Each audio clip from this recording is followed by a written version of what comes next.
ரொம்ப கோவப்பட்ட ஜனமேஜய ராஜா, எக்ஸாக்டா சொல்லுங்க, தக்ஷகனுக்கும் கஷ்யப்பருக்கும் என்ன நடந்தது? நீங்க கேட்ட இல்ல, நீங்க கேட்டதை சொல்லுங்க, நீங்க பார்த்தே இல்ல, நீங்க பார்த்ததை சொல்லுங்க அப்படின்னு ஒன்னே இவாள்லாம் சொல்றா, நாங்க பார்க்கல, நாங்க எப்படி கேள்விப்பட்டோமோ அதை அப்படியே சொல்றோம்னு அந்த டயலாக சொல்றா. இதை நாங்க எப்படி தெரிஞ்சுட்டோம் அப்படின்னாக்க, தக்ஷகன் அந்த மரத்தை எரிக்கிறேன்னு சொன்னா இல்லையா, அந்த மரத்து மேல ஒரு ஆள் உட்காண்டிருந்தான். அவன் எதுக்காக மரத்து மேல உட்காண்டிருந்தான் அப்படின்னாக்க, அதுல இருக்கிற விறகெல்லாத்தையும் வெட்டி வரப்போற யாகத்துக்கு சேல்ஸ் பண்ணி கொஞ்சம் காசு பார்க்கலாங்கிறதுக்காக அங்க மரத்து மேல ஏறி உட்காண்டிருந்தான். தக்ஷகன் தீண்டின போது எரிஞ்சு போன மரத்தோட அவனும் சாம்பல் போயிட்டான். அதுக்கப்புறம் கஷ்யப்பர் உயிர் பிச்ச போது அவனும் திரும்பி உயிரோட வந்ததுனால இந்த மொத்த எபிசோடையும் பார்த்த சாட்சி அவன் தான். அவன் சொல்லிதான் எங்களுக்கு இந்த விவரம் எல்லாம் தெரியும் அப்படின்னு ஒண்ணு. இவன் பரீட்சித் அதாவது எங்க அப்பா ஆக மொத்தத்துல அவ்வளோ பெரிய ராஜா விஷம் கடிச்சு அவருக்கு ட்ரீட்மெண்ட் கொடுக்கறதுக்கு ஒரு டாக்டர் கூட இல்லாம செத்து போயிருக்காரா? இந்த நாட்டினுடைய ராஜா சாம்ராட் ஏகாதிபதி ட்ரீட்மெண்ட் பார்க்கறதுக்கு ஒரு டாக்டர் கூட இல்லை. நீங்க இத்தனை பேரும் சுத்தி இருந்து உங்க யாராலையும் காப்பாற்ற முடியாம அப்படி செத்து போயிருக்காரா? அந்த நிலைமைக்கு காரணம் யார்? தக்ஷகன் அப்படிங்கிறத ஆக சொல்லிட்டு உடனே அப்படியே சைலண்டா கண்லேருந்து அப்படியே வருது, உடம்பெல்லாம் துடிக்கிறது, வேர்வை இருக்கு, அப்படியே கோபமா வருது. ராஜாக்கு ஆன்னு கத்துறார். கத்து கத்து கத்து கத்து கத்துன்னு கத்தி முடிச்சுட்டு ஓஞ்சி இப்படி உட்காந்து நின்றுட்டு இருக்கார். சவுத்தி சொல்றார், இப்படி கத்தி முடிச்சு கொஞ்ச நேரத்தில் ஏதோ பிளான் பண்ற மாதிரி யோசிச்சுன்ற இருந்த ராஜா அதுக்கப்புறம் மினிஸ்டர்ஸ் கிட்ட சொல்றார், இப்போ டைம் வந்தாச்சு. எதுக்கு அப்படின்னாக்க, உத்தங்கர் வந்தாரே என்கிட்ட கேட்டாரே, அவரை திருப்திப்படுத்துறது. என்ன கேட்டார் உத்தங்கர்? ஞாபகம் இருக்கணும், தக்ஷகன் உனக்கும் எதிரி எனக்கும் எதிரி, அவரை திருப்திப்படுத்துறதுக்கான டைம் வந்தாச்சு. எங்க அப்பாவை நான் தொலைச்சேனே, அந்த அப்பாவை தொலைச்ச எனக்கு நீதி கிடைக்கிறதுக்கான டைம் வந்தாச்சு. நீங்க எல்லாரும் எங்க அப்பா மாதிரியான பரீட்சித் மாதிரியான ஒரு தர்மவானாகிய ராஜாவை தொலைச்சேலே, உங்க எல்லாருக்கும் நீதி கிடைக்கிறதுக்கு ஒரு டைம் வந்தாச்சு. இப்போ நான் தக்ஷகனை பழிவாங்க போறேன், அதுக்கு டைம் வந்தாச்சு அப்படின்னு சொல்லிட்டு எல்லா ரித்விக்குகளையும் புரோகிதர்களையும் எல்லாரையும் கூப்பிட்டான். கூப்பிட்டு என்ன சொன்னானா, இப்போ எனக்கு சொல்லுங்க, இதை எப்படி பண்ணலான்னு சொல்லுங்க. Takshakan along with his relatives மொத்தமா அழிக்கணும். எப்படி பண்ணணும்? அப்படிப்பட்ட யாகம் செய்வது எப்படி என்று உங்களுக்கு தெரியுமா? என்ன செய்யணும், எப்படி செய்யணுங்கிறது உங்களுக்கு தெரியுமா அப்படின்னு கேட்டோடனே அவள்லாம் சொல்றானா, நீங்க சொல்றத கேட்டானா உங்களுக்காகவே தான் தேவர்கள் இந்த மாதிரி ஒரு யாகத்தை பண்ணி வச்சிருக்கா போல இருக்கு. ஏற்கனவே இந்த மாதிரியான ஒரு யாகம் இருக்கிறது ராஜா. ஆனா இந்த விஷயத்தை புராணங்களை அறிந்த சூத்த பௌராணிகர்கள் இந்த விஷயத்தை பத்தின டீட்டெயில்ஸ் அவளுக்கு தெரியும். ஏன்னா இது தேவர்களால கொடுக்கப்பட்ட யாகம்னால. அதனால அந்த மாதிரி ஒரு ஆளை பிடிச்சோம்னா இதோட டீட்டெயில்ஸ் நமக்கு கிளியரா கிடைச்சிடும் அப்படின்னு சொன்ன உடனே ஒரு சூத்த பௌராணிகர் who also happens to be a ஸ்தபதி, அவரை கூப்பிட்டு கேட்கிறா. அவருடைய பேரு பின்னாடி வருது, இருந்தாலும் இங்கேயே சொல்லிடுறேன். லோஹிதாக்ஷகான்னு பேரு அவர் பேரு. அந்த லோஹிதாக்ஷன் அப்படிங்கிற சூத்த பௌராணிகர் ஆல்சோ ஸ்தபதி. ஸ்தபதினா அந்த யாகம் பண்றதுக்கு எப்படி டிசைன் இருக்கணும், இதெல்லாம் சாஸ்திரோத்தமா எப்படி பண்ணுங்கிற விதிமுறைகள் தெரிஞ்சவர்கள். அவர் என்ன பண்றார், அந்த யஜ்ஞசாலையை நிர்மாணம் பண்றதுக்காக அளக்கிறார். மெஷர்மெண்ட் எல்லாம் எடுக்கிறச்சே அவர் சொல்றார், இந்த யஜ்ஞம் ஒரு பிராமணனால் தடை செய்யப்படும் அப்படிங்கிறார். உடனே ஜனமேஜய ராஜா சொல்றார், ஓ அப்படியா, சரி, இப்போ எப்படி இதை நடத்துவது, அந்த ஆப்ஸ்டக்கிளை கடந்து எப்படி நடத்துறது இதை அப்படிங்கிறதுக்காக செக்யூரிட்டி மெஷர்ஸ் எல்லாம் ரொம்ப ரொம்ப டைட் செக்யூரிட்டி, Z++ செக்யூரிட்டி, எல்லா இடத்துலையும் கார்ட்ஸ் இருப்பா, ஈஸியாக நீங்கள் வர முடியாது, ஃப்ரிஸ்கிங் ஸ்க்ரீனிங் எல்லாம் உண்டு. அதெல்லாம் பண்ணி அவருக்கு, அதாவது ஜனமேஜய ராஜா தெரியாமல் யாருமே உள்ளுக்குள்ள வந்துட முடியாது. சர்ப்பசத்திர யாகம் தொடங்கியது. எல்லா புரோகிதர்களும், சௌத்தியோட வாய்ஸ் ஓவர், எல்லா புரோகிதர்களும் பிளாக் கலர்ல ட்ரெஸ்ஸு, பிளாக் கலர் வேஷ்டி அங்கவஸ்திரம், சர்ப்பசத்திர யாகத்துக்கு. எல்லாத்தையும் மந்திரங்கள் எல்லாம் ஓதி, அவ்வளோ பெரிய குரூப் ஆஃப் புரோஹித்ஸ், அதை பார்க்கறதுக்கு அவ்வளவு ஜனங்கள், பெரிய யாக குண்டம், அதுல எல்லா திரவியங்களும் போட்டு அக்னி மூட்டப்பட்டு மந்திரங்கள் ஓத ஓத ஓத ஓத அப்படியே உச்ச கோஷத்துல மந்திரங்கள் ஓத ஓத ஓத அக்னியில் நெய் விடப்பட்டு விடப்பட்டு விடப்பட்டு ஒவ்வொரு பாம்போட பேரையா சொல்லி சொல்லி சொல்லி சொல்லி மந்திரங்களானது ஓதப்படுகிறது. ஒவ்வொரு பாம்போட பேரும் ஓதப்பட்டு மந்திரங்கள் ஜபிக்கப்படுறச்சே என்ன ஆகுது, அங்க பாம்புகள்லாம் ஐயோ அப்படின்னு ஒரு ஷாக் இல்லையா? என்ன ஆகிறது, ஒவ்வொரு பாம்பும் மந்திரம் சொல்ல சொல்ல சொல்ல அது வீக்காயிண்டே வருது, தன்னுடைய சக்தியெல்லாம் இழந்து போகிறது.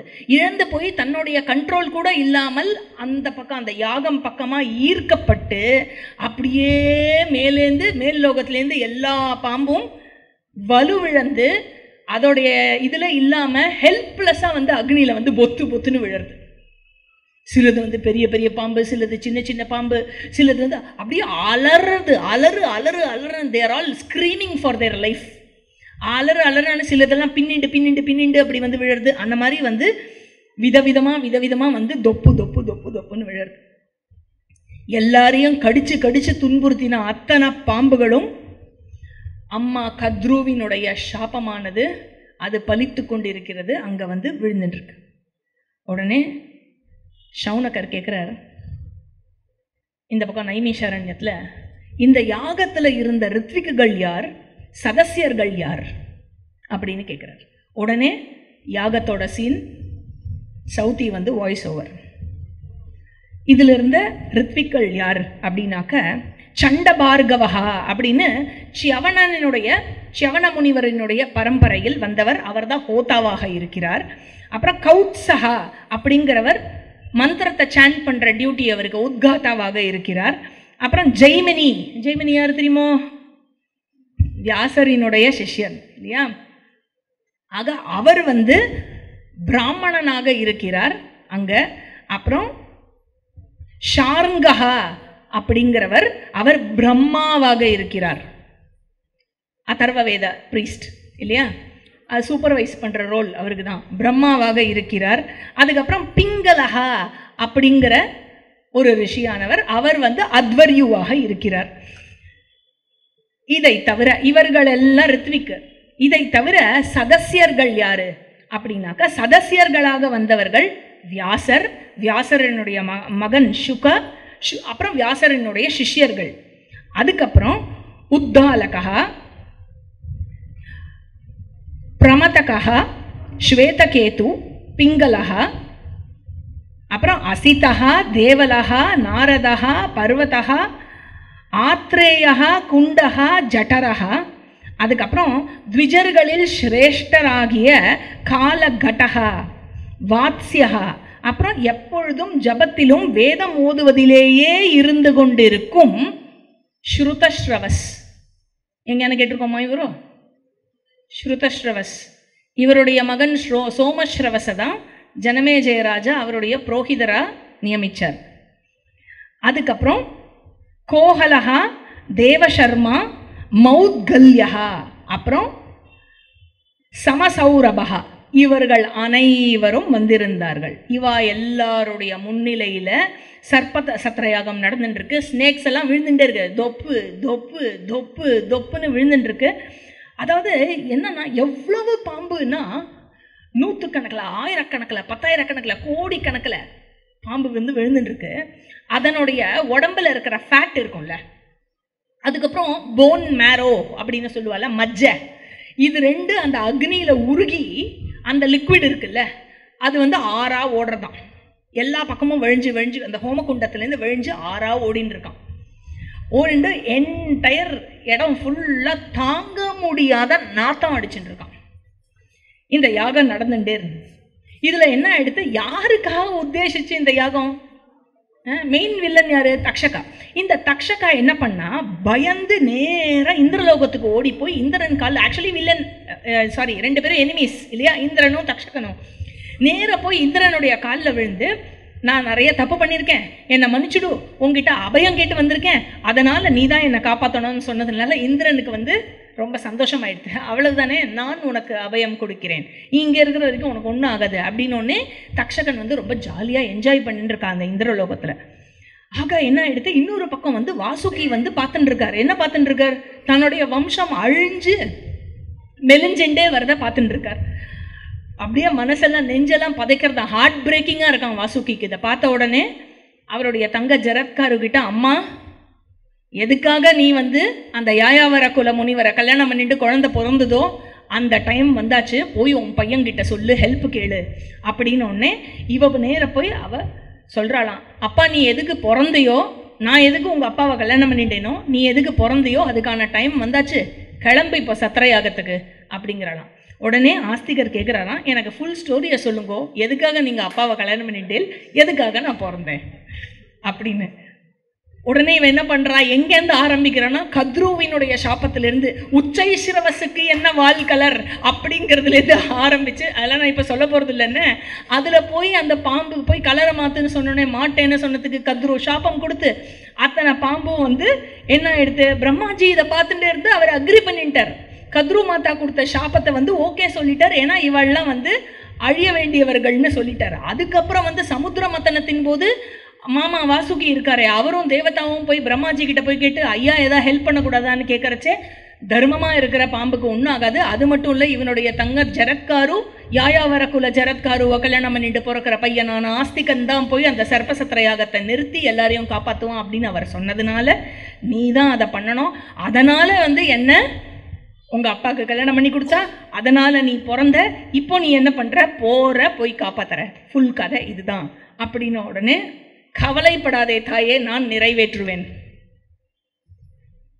அதனால் வந்து இவர் வந்து நான் போய் நம் பாத்தில் இருக்கிற எல்லா பெரியவாளையும் நான் ஃப்ரீ பண்ணுறேன், இந்த சத்திரயாகத்தை இந்த சாபத்திலிருந்து நான் ஃப்ரீ பண்ணுறேன் அப்படின்னு சொல்லிட்டு அந்த ஏகாதிபதியான ஜனமேஜய ராஜா வந்து அவரை வந்து என்னுடைய நல்ல வார்த்தைகளால் அவருக்கு பிடிச்ச மாதிரி பேசி அவரை சந்தோஷப்படுத்தி அவரை திருப்திப்படுத்தி நான் வந்து இந்த காரியத்தை நிறைவேற்றுறேன். மாமா நீங்களும் கவலைப்படாதீங்கோ, நான் போய் இதை பண்ணுறேன், உங்கள் பயத்தை என்கிட்ட கொடுத்துருங்கோ, இனி உங்கள் பயம் என்னோட பயம், உங்களுக்கு பயம் வேண்டாம் அப்படின்னு மாமாவிக்கும் ஆறுதல் சொல்லி ஃப்ரீ பண்ணிவிட்டு ஆஸ்திகர் கிளம்பி போகிறார். எங்கே, சர்ப்பசத்திரயாகத்துக்கு கிளம்பி போகிறார். அங்கே ஆஸ்திகர் இப்படி போய் பார்த்தானா, சூரியனுக்கும் அக்னிக்கும் சமமாக அத்தனை சதசியர்களும் அத்தனை புரோகிதர்களும் பிராமணர்களும் இருக்கலாம். ஒவ்வொருத்தரையும் பார்த்து அடையப்பா இவெல்லாம் வந்திருக்கா, இவ வந்திருக்கா அப்படின்னு ஒவ்வொருத்தரையா பார்த்து ஆச்சரியப்படுறாளாம். அப்படி ஆச்சரியப்படுறச்ச என்ன அர்த்தம், எல்லாரையும் புகழறாராம். ஜனமேஜய ராஜாவை புகழறார், அந்த ரித்விகரை புகழறார், அந்த பிராமணர்களை புகழறார், சதசியர்களை புகழறார், எல்லாரையும் புகழறச்சே என்ன ஆகிறதான், இவா வந்து இந்த ஸ்டாப் பண்ணிடுவாள்ல செக்யூரிட்டி கார்ட்ஸ், அதுக்கப்புறம் அவாகிட்டையும் வந்து கெஞ்சி சொல்லி இந்த விஷயமா வந்திருக்கேன், எனக்கு யாகத்துக்கு போகணும், நான் பார்க்கணும் யாகத்தை, எல்லாரையும் பார்க்க வந்திருக்கேன்னு சொல்லி ராஜாவை பார்க்கணும் முக்கியமாக அப்படின்னு சொல்லி அவள்கிட்டையும் இனிமையாக பேசி அவருடைய இனிமையான வார்த்தையில் இவளும் சரி போன்னு விட்டுடுறாளாம். விட்டோடனே இவர் நேராக ராஜாவை புகழ்ந்துட்டே அந்த யஜ்ஞசாலைக்குள்ளே வரார். ராஜாவை புகழ்ந்துட்டே வரச்சே ஜனமேஜய ராஜாவுக்கு ஒரே ஆச்சரியமாகவும் இருக்குது, ஆசையாகவும் இருக்குது. இவர் ஆஸ்திகர் ரொம்ப சின்ன பையன், இவ்வளோ சின்ன வயசில் இவ்வளோ ஸ்மார்ட்டாக பேசுறது இந்த குழந்தை அப்படின்னு ரொம்ப இதுவாக இருக்கு.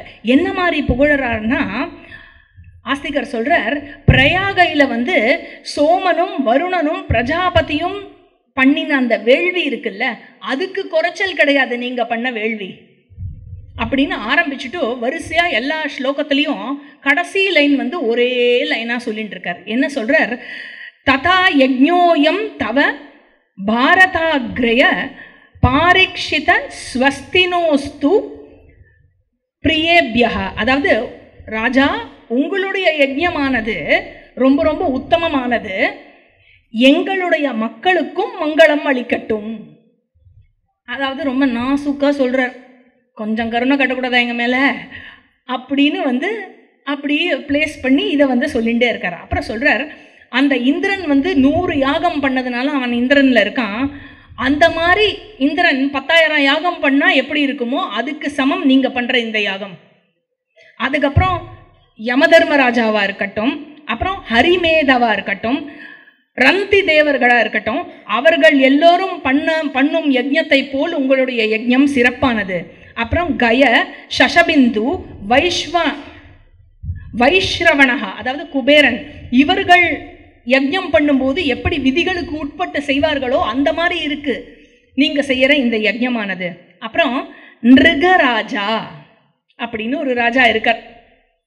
நிருகராஜா, அஜமீட, அதுக்கப்புறம் ஸ்ரீராமச்சந்திரமூர்த்தி, இவர்கள்லாம் எப்படி யஜ்ஞம் செய்வார்களோ அதே மாதிரி இருக்கு நீங்க பண்ற இந்த யஜ்ஞம்.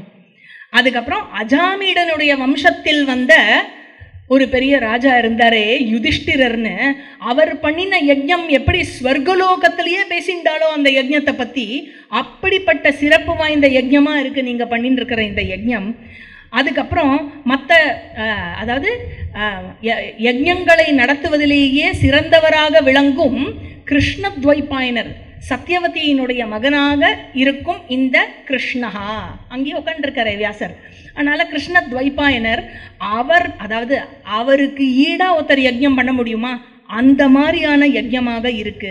வியாசருக்கு நிகராக ஒரு ரித்விக் இருக்க முடியுமா?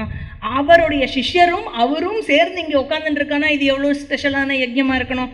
அப்புறம் அக்னி நீங்கள் கொடுக்குற நெய்யை எடுத்து தேவதாக்கு எடுத்துட்டு போகிறா இல்லையா, உங்களை மாதிரி ஒரு ராஜா இருக்க முடியாது. எல்லா மக்களுக்கும் நன்மையை பைத்து எல்லோருக்கும் நன்மை செய்கிற ராஜா உங்களை மாதிரி இருக்க முடியாது. உங்களுடைய தபஸ், உங்களுடைய வீரம், உங்களுடைய புகழ் எல்லாத்தையும் பார்த்து நான் ரொம்ப பெருமைப்படுறேன். நீங்களே தான் எங்கள் எல்லோருக்கும் வருணதேவன், தர்மதேவதா, எல்லாமே நீங்கள் தான். யஜ்ஞம் செய்யறதுல உங்களுக்கு நிகராக இன்னொருத்தரை பார்க்கவே முடியாது. இன்னைக்கு இந்த மண்ணுலகில் வேறு எந்த ஒரு ராஜனும் உங்களை போல் இல்லை. அப்படிப்பட்ட ஒரு கிரேட் ராஜாவானே நீங்கள் இருக்கேள். அப்புறம் கட்வாங்கஹா, நாபாகா, அப்புறம் திலீபன், இந்த மாதிரியான ராஜாக்களை போல் you are such a great emperor அப்படின்னு புகழறார். நீங்க உங்க குலத்தில் வந்த பீஷ்மாச்சாரியரை போல் இருக்கிறீர்கள். வால்மீகியை போல் உங்களுடைய ஸ்ட்ரென்த் வெளியில தெரியறது இல்லை. அப்புறம் வசிஷ்டரை போல உங்களுடைய கோபத்தை ஜெயிச்சவரா நீங்க இருக்கேன். அதுக்கப்புறம் இந்திரதேவன் மாதிரி எல்லாரையும் ஆளுமை, அந்த ஆட்சி பண்றதுல நீங்க சிறந்து விளங்கின்றிருக்கேன். அதுக்கப்புறம் அந்த ஸ்ரீமன் நாராயணனை பார்க்குற மாதிரியே இருக்கு உங்களை பார்க்கறதுக்கு, அவ்வளோ அட்ராக்டிவா இருக்கேள் பார்க்கறதுக்கு. நீங்கள் நீதி கொடுக்கறதுல யமனா இருக்கேள். அதுக்கப்புறம் தர்மத்தை உத்தாரணம் பண்றதுல அந்த வாசுதேவ கிருஷ்ணனை போல இருக்கிறீர்கள். அப்புறம் ஜமதக்னியினுடைய மகன் ராமன் இருந்தானே, யாரு, பரசுராமர் இருந்தாரே, அந்த பரசுராமரை போல் எல்லா வேதத்திலும் அப்புறம் எல்லா ஆயுத பயிற்சிகளிலும் நீங்கள் வித்தகராக இருக்கிறீர்கள். அப்புறம் பகீரதனை போல், பகீரதனுடைய ஒரு பார்வையில அந்த எனிமீஸ் எல்லாம் அப்படியே கொலை நடுங்கி போவாளே, அந்த மாதிரியா இருக்கு உங்க பார்வை. எல்லா உங்க எதிரிகள் எல்லாம் கொலை நடுங்கி போயிடுவாங்க ஒரு பார்வையிலேயே. அப்படி இப்படி புகழ்ந்துட்டே இருக்கார். நான் கொஞ்சம் தான் சொன்னேன், நான் எல்லாத்தையும் சொல்ல. புகழறார் புகழறார் புகழறார் புகழறார் புகழ்ந்துட்டே இருக்கார். சௌத்தி சொல்றார், இப்படி புகழ்ச்சியை கேட்ட அந்த ஜனமேஜய ராஜா மனம் குளிர்ந்து போயிட்டாராம். குளிர்ந்து போயிட்டு அதுக்கப்புறம் அந்த இவரும் வெரி வெரி இன்டெலிஜென்ட், யாரும் ஆஸ்திகா, அந்த சூழ்நிலைக்கு ஏற்ற மாதிரி அப்படி வார்த்தையை பிளேஸ் பண்ணுறது, இது பண்ணுறது. ஒவ்வொரு லைன், ஒவ்வொரு புகழ்ச்சிக்கு அப்புறமும் உங்களுடைய இந்த யஜ்ஞம் உத்தமமானது, எங்களுடைய மக்களுக்கு அது மங்களத்தை அழிக்கட்டும், இதை கேட்டுட்டே இருக்கார் ஆஃப்டர் எவ்ரி புகழ்ச்சி. அப்படி சொன்ன உடனே அந்த சூழ்நிலைக்கு ஏற்ற மாதிரியும் பியூட்டிஃபுல்லாக பிளேஸ் பண்ணிட்டு வந்த உடனே ஜனமேஜய ராஜாவுக்கு கொள்ளலையா அவ்வளோ இம்ப்ரெஸ் ஆயிட்டார் ஆஸ்திகர்கிட்ட. அதனால் இத்தனை சின்ன பையனாக இருந்தாலும் பேச்சில் எவ்வளோ ஒரு ஸ்பஷ்டம் இருக்குது, என்ன ஒரு அழகு இருக்குது. ஒரு பிராமண குழந்தையா இருக்க நீ, உனக்கு ஏதாவது வரம் கொடுக்கணும்னு போல தோன்றது. வரம் கொடுத்துடலாமா அப்படின்னு கேட்குறாராம். அப்படி எனக்கு I want to give him something, எனக்கு உனக்கு எது இப்போவே கொடுத்தானோ ப்ளீஸ் எதாவது கேளுங்கிற மாதிரி தோன்றது எனக்கு. உடனே அந்த சதசியர்கள் சொல்கிறாராம், ராஜா கண்டிப்பாக ஒரு பிராமணனாகப்பட்டவன் மதிக்கப்பட வேண்டும், அதில் டவுட்டே கிடையாது. நீங்கள் அவனுக்கு கண்டிப்பாக எதாவது கொடுத்து தான் ஆகணும், அதுலேயும் டவுட்டு கிடையாது. வெயிட் பண்ணுங்கோ, தக்ஷகன் இன்னும் வரல அப்படிங்கிறான். தக்ஷகன் இன்னும் காணுமே ஆளை. எல்லாரும் விழுந்துட்டு இருக்கா, கோடிக்கணக்கில் விழுந்தாச்சு, ஒரே ஆறா ஓடுறது, நாத்தம் வேற அடிக்கிறது, தக்ஷகனை காணும். நம்ம இங்கே உட்காந்துருக்கோம் இல்லையா. அதனால ஜனமேஜய ராஜா அவர் காதுல கூட விழல. ஆஸ்திகன் பேசினதுல அப்படியே அவ்வளோ ஈர்த்து போய் வரம் கேள் அப்படிங்கிறார். உடனே அந்த பக்கம் சண்டபார்கவா ரொம்ப கோபம் வந்துருத்து அவருக்கு. அவர் தக்ஷகன் இன்னும் வரல அப்படிங்கிறார் கோவத்துல. உடனே ஜனமேஜய ராஜா சொல்றார், உங்களுடைய பெஸ்ட் எதுவோ அதை பண்ணுங்க, தயவு பண்ணி தக்ஷகன் வரணும். தக்ஷகன் வரணும்னா என்ன செய்யணுமோ அதை நீங்க செய்யுங்க அப்படிங்கிறார். உடனே அந்த சதசியர்கள்லாம் அவளுடைய அந்த மந்திரத்தை உச்சரிக்கிற அந்த திருஷ்டிலேயே, அந்த தியானத்தினுடைய அந்த பவர்லேயே என்ன சொல்றா, இந்த மந்திர உச்சாரணம் போதே எங்களுக்கு தெரியுது இத்தனை நேரம் ஆகி தக்ஷகன் வரலைன்னா அவன் இந்திரனோட ப்ரொடெக்ஷன்ல இருக்கான், அப்படிதான் ஆயிருக்கணும் அப்படின்னு. உடனே பின்னாடி சவுத்தி வாய்ஸ் ஓவர் கொடுக்குறார். ராஜாக்கு எக்கோவா இருந்தது மனசுக்குள்ள, என்ன லோகிதாக்ஷன் சொன்னாரே அப்படின்னு.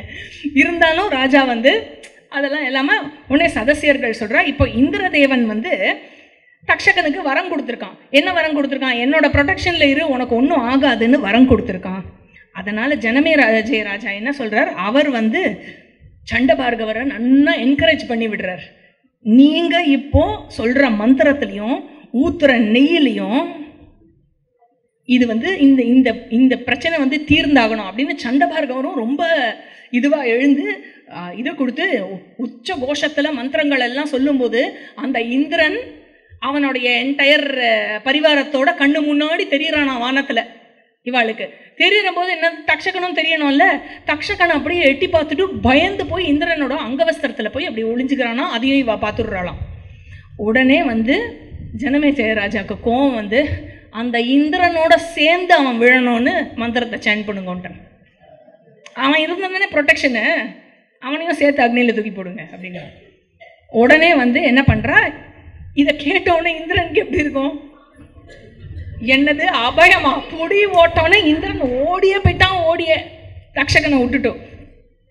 ஆக இவா ஜபிக்க ஜபிக்க ஜபிக்க ஜபிக்க தக்ஷகனுக்கு கொஞ்சம் கொஞ்சமா அவனுடைய ஸ்ட்ரென்த் வலுவிழந்து வலுவிழந்து வலுவிழந்து அப்படியே அக்னியில் அவன் விழுந்து கொண்டே இருக்கிறான். அப்படியே கீழே இறங்கி இறங்கி இறங்கி இறங்கி வந்துட்டு இருக்கான். அதுல இந்த ரித்விக்குகள் ராஜா யாகம் பேஷா போயிட்டு இருக்கு, பேஷா போயிட்டு இருக்கு, இதை பாருங்க தக்ஷகன் வந்துட்டே இருக்கான், குடுங்க இப்ப வரத்த அப்படின்றா. உடனே ஜனமேஜய ராஜா, என்ன வேண்டும் மகனே கேள் அப்படிங்கிற. கொடுக்க முடியாததை நீ கேட்டாலும் நான் உனக்கு கொடுக்குறேன், கேளு அப்படிங்கிறார். உடனே அந்த ஒரு பக்கம் தக்ஷகனோட கொடூரமான கதறல், பயங்கர கதறல். அந்த கதறலோட அவன் கீழே கண்டிப்பா இந்திரன் அவன் கூட இல்லை, ஓட்டான் இந்திரன் அப்படின்னு இவனும் கன்ஃபார்ம் பண்ணிடுறா. உடனே அவன் இறங்கி வர வர வர அப்படி விழ போறான். அக்னி அப்படி பிரஜ்வாலித்தமா இருக்கு. அப்படி அக்னியில விழ போறதுக்கு அப்படி ஒரு ஃபியூ செகண்ட்ஸ் முன்னாடி ஆஸ்திகர் கேட்கிறார், ராஜா எனக்கு நீங்க வரம் கொடுக்கறதா இருந்தா யஜ்ஞத்தை நிறுத்துங்க அப்படிங்கிறார். இதுக்கு மேல எந்த பாம்பும் அக்னியில விழக்கூடாது, நிறுத்துங்க அப்படிங்கிறார். ஜனமேஜய ராஜாக்கு எப்படி இருக்கும், என்னது கிளைமேக்ஸ் பா, வேற என்ன வேணா கேளு, உனக்கு தங்கம் வேணுமா, வெள்ளி வேணுமா, வைரம் வேணுமா, என்ன வேணும் கேளு, வேற என்ன வேணா கேளு, இந்த உலகத்தையே கேளு, யஜ்ஞத்தை மட்டும் நிறுத்த சொல்லாத, நிறுத்துங்க. எங்க அம்மா வழி வந்த எல்லா பெரியவாளையும் தயவு பண்ணி இந்த கொடூரமான மரணத்திலிருந்து விடுவிச்சிருங்க அப்படின்னு கேட்டு. ஜனமேஜய ராஜா, ப்ளீஸ் ப்ளீஸ் வேற எதா கேளு, ப்ளீஸ் வேற எதா கேளு, யஜ்ஞத்தை நிறுத்துங்கோ நிறுத்துங்கோ. எல்லா பிராமணாலும், ராஜா அந்த பையன் கேட்ட வரத்தை கொடுத்துருங்கோ, யஜ்ஞசாலையில் நின்று கேட்குறான், நீங்களும் வரன் தரேன்னு சொல்லிட்டேன், முடியாததை கூட தரேன்னு சொல்லிட்டேன், அவன் கேட்டதை கொடுத்துருங்கோ அப்படின்னோடனே ராஜா கொடுக்குறேன் அப்படின்னு வரத்தை கொடுத்துட்டார். இதுக்கப்புறம் என்ன ஆகுறது, நைமிஷாரண்யத்தில் சீன் மாதிரி சவுனகர் சவுத்தி கிட்ட, இந்த தீயில விழுந்து பாம்பெல்லாம் செத்து போச்சுன்னு சொன்னேலே, யாரெல்லாம் விழுந்து செத்து போனா பேரெல்லாம் சொல்லுங்க பார்க்கலாம் அப்படின்னோடனே சவுத்தியோட மெமரிக்கே ஒரு டெஸ்ட் இது. அவர் சொல்றாரு, அப்பா லட்சக்கணக்கில் கோடிக்கணக்கில் விழுந்தா அதெல்லாம் சொன்னேன்னா நம்ம அவ்வளோதான், சொல்லி மாளாது அந்த பேரெல்லாம் அப்படின்னு சொல்லிட்டு இண்டிகேட்டிவாக ஒரு லிஸ்ட்டு சொல்கிறார். குரூப்பாக வேற சொல்கிறார். நான் இங்கே எதையும் சொல்ல போகிறதில்ல. வாசுகியோட குழந்தைகளோட லிஸ்ட்டு, அதுக்கப்புறம் தக்ஷகனோட குழந்தைகளோட லிஸ்ட்டு, அதுக்கப்புறம் ஐராவதம்னு ஒரு பாம்பு இது. அந்த மாதிரி ஒவ்வொரு பாம்போட அந்த ஃபேமிலிஸ், இந்த ஃபேமிலி அந்த ஃபேமிலி இந்த ஃபேமிலின்னு லிஸ்ட்டு போட்டு சொல்லிட்டு இருக்கார். அதை எப்படிப்பட்ட பாம்பு, மலை மாதிரி உயரத்துலலாம் பாம்பு இருக்குமா, அப்புறம் குண்டு குண்டா 1 யோஜனை தூரம் நீளம், 2 யோஜனை தூரம் நீளம், அந்த மாதிரியெல்லாம் குதிரை மாதிரி பாம்பு, யானை மாதிரி பாம்பு, அந்த மாதிரி பாம்பெல்லாம் போச்சு. எல்லா விஷப்பாம்புகளும் கத்ரு மாதாவினுடைய சாபத்தில் கருகி போன, அப்படி விழுந்து செத்து போச்சு. ஏன் தக்ஷகன் மட்டும் விழாம போயிட்டான்? பொத்துன்னு விழுந்திருக்கலாமே அவன். சே, மிஸ் ஆயிடுத்தே. தக்ஷகன் ஏன் விழாம போயிட்டான்? ஏன் அப்படியே இவர் கேட்ட உடனே, ஆஸ்திகர் கேட்ட உடனே அவன் நின்னானே, அப்படியே டிசெண்ட் ஆகி ஒரு ஃபியூ செகண்ட்ஸ் தானே, இவர் சென்டென்ஸை முடிக்கிறதுக்குள்ள அவன் தொப்புன்னு விழுந்திருக்கலாமே, ஏன் விழாம போயிட்டான் அப்படின்னு உடனே, ஏன்னா ஆஸ்திகர் 3 தடவை சொல்லிட்டார். என்ன வேணும், நிறுத்து, இல்லை வேற ஏதாவது கேளு, நிறுத்து, இல்லை முடியவே முடியாது வேற ஏதாவது கேளு, ப்ளீஸ் நிறுத்து. 3 தடவை நிறுத்துன்னு சொன்னாராம். அந்த அவர் சொன்ன 3 தடவையில் நின்றுடுத்தான். நீங்கள் ட்ரை பண்ணுங்க குழந்தைய, பண்ணாத நிறுத்து, பண்ணிகிட்டே இருக்கோம், பண்ணாத நிறுத்து, பண்ணிகிட்டே இருக்கோம். நம்ம பார்த்து குழந்தை கூட நம்ம சொன்னது கேட்காது. ஆக அப்படி நின்று போயிடுதான். ஸோ ஜனமேஜய ராஜா எப்படி இருந்தார் அதுக்கப்புறம் அப்படின்னா, அவர் ஓகே இது நமக்கு தெரியும் இல்லையா, ஏற்கனவே அந்த புரோகிதரை சொல்லிட்டு போனார் இல்லையா, மனசில் ஃபுல்லாக ஆக்செப்டன்ஸ் தான் அவருக்கு. அவர் சந்தோஷமாக சாட்டிஸ்ஃபேக்ஷனோட யஜ்ஞத்தோடைய எல்லா தானமும் பண்ணாராம். எல்லாருக்கும் கூப்பிட்டு நிறையா கொடுத்தாராம். எல்லா ரித்விக்கு கொடுத்தாரு, ஆஸ்திகருக்கு நிறையா கொடுத்தார். அதுக்கப்புறம் ஆஸ்திகர்கிட்ட சொன்னாராம், நீங்கள் தான் அடுத்து நான் பண்ண போகிற அஸ்வமேத யாகத்துக்கு சதசியராக இருக்கணும் அப்படின்னு சொல்லி ஆஸ்திகருக்கு எல்லா மரியாதையும் பண்ணி அமுச்சு வச்சாராம்.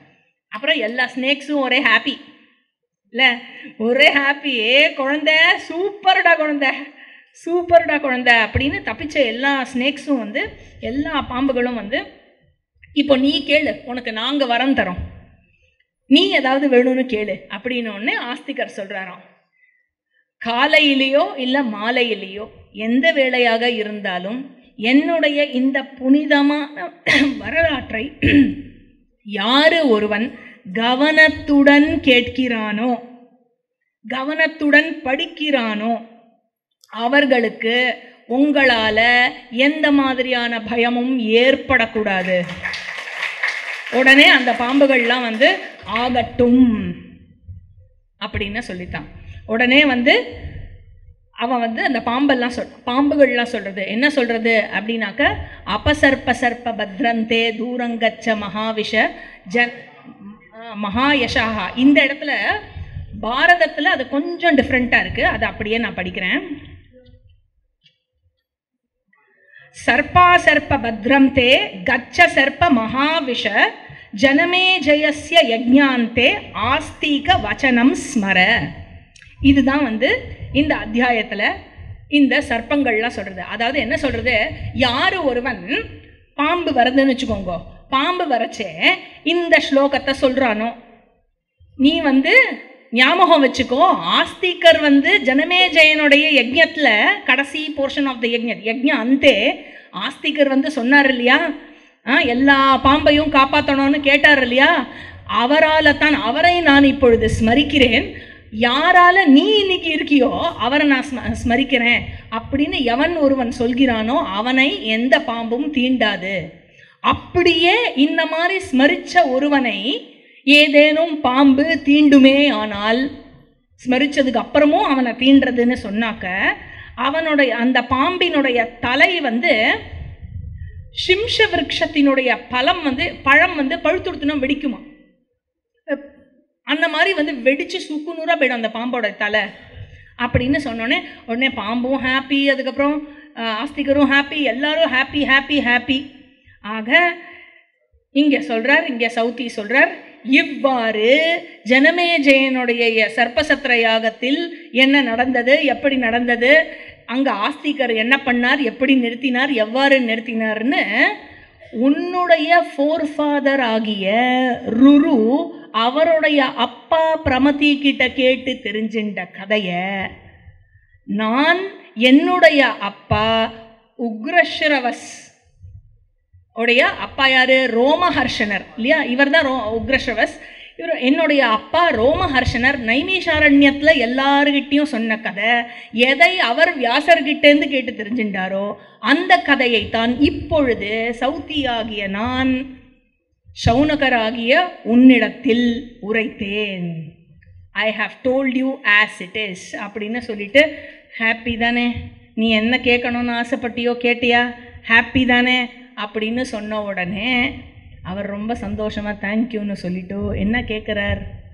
ஐயா, நீங்கள் ஜனமே ஜெயராஜாவினுடைய சர்ப்பசத்திர யாகம் வரைக்கும் சொன்னேன். அந்த சர்ப்பசத்திர யாகத்தில் மகாபாரதம் வைஷம்பாயனரால் உரைக்கப்பட்டதுன்னு சொன்னேலே, அந்த மகாபாரத கதையை கொஞ்சம் முழுமையாக சொல்கிறேளா, கேட்கணும்னு ஆசைப்படுறோம் அப்படின்னோடனே ஆகட்டும் சொல்கிறேன் அப்படின்னு சொல்ல போகிறார். அதாவது ஹாப்பியான்னு கேட்குறதோட ஆஸ்திக பருவம் முடிஞ்சு அடுத்த பருவம் அம்சாவதரண பருவம் அப்படின்னு ஆரம்பிக்கிறது.